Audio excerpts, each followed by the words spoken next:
Sisimulan na ngayong araw ang pamamahagi ng ayuda para sa mga tricycle drivers sa Metro Manila bilang tulong sa mga apektado ng taas presyo ng langis. Kung saan ang hakbang na ito ay inaasahang palalawakin pa sa iba pang sektor ng transportasyon sa susunod na linggo. May report si Bernard Ferrer. Sisimulan na ng Department of Social Welfare Development o DSWD ang pamamahagi ng tig-5,000 pisong cash relief assistance sa ilalim ng Assistance to Individuals in Crisis Situations o IEX program. Tinatayang 139,000 na tricycle drivers sa Metro Manila ang mabibigyan ng ayuda. Inaasang tatagal ng 3 araw ang pamamahagi ng ayuda. Isasagawa ito ng sabay-sabay sa 30 identified sites sa loob ng 17 local government units. Ayaw natin maantala yung biyahe tomorrow, kaya mabilisan po to. Meaning, they've already submitted their basic information, so diniduplicate na namin.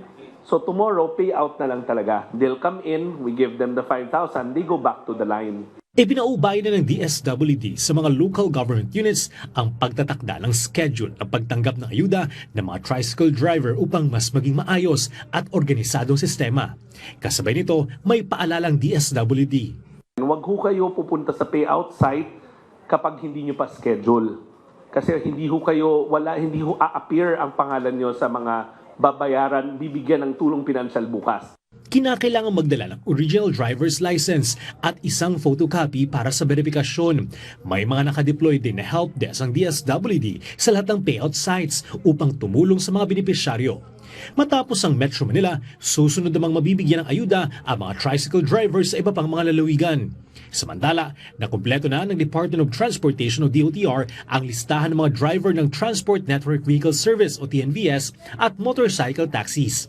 Nakikipagtulungan naman ang DOTR kay DICT Secretary Henry Aguda para sa pagbuo ng listahan ng mga driver ng food delivery services, habang kinukumpleto pa ang listahan ng mga jeepney drivers. Ang naturang mga listahan ay isusumite ng DOTR sa DSWD para sa pamamahagi ng ayuda. Simula sa susunod na linggo, inaasahang sisimulan na rin ng DOTR ang pamamahagi ng fuel subsidy na nagkakalaga ng 2.5 billion pesos. Kinokompleto na lamang ng kagawaran ang mga kinakailangang dokumento para sa implementasyon nito.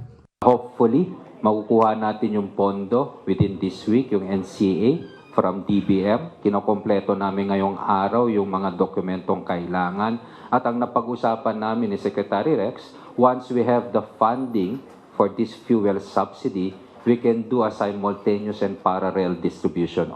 Inaasahan naman na sa susunod na Lunes, magsisimula na rin ang pamamahagi ng ayuda ng DSWD para sa mga jeepney driver. Samantala, inaasahan naman ang pagtaas ng pamasahe sa mga traditional at modern jeepney, gayon din sa mga city bus.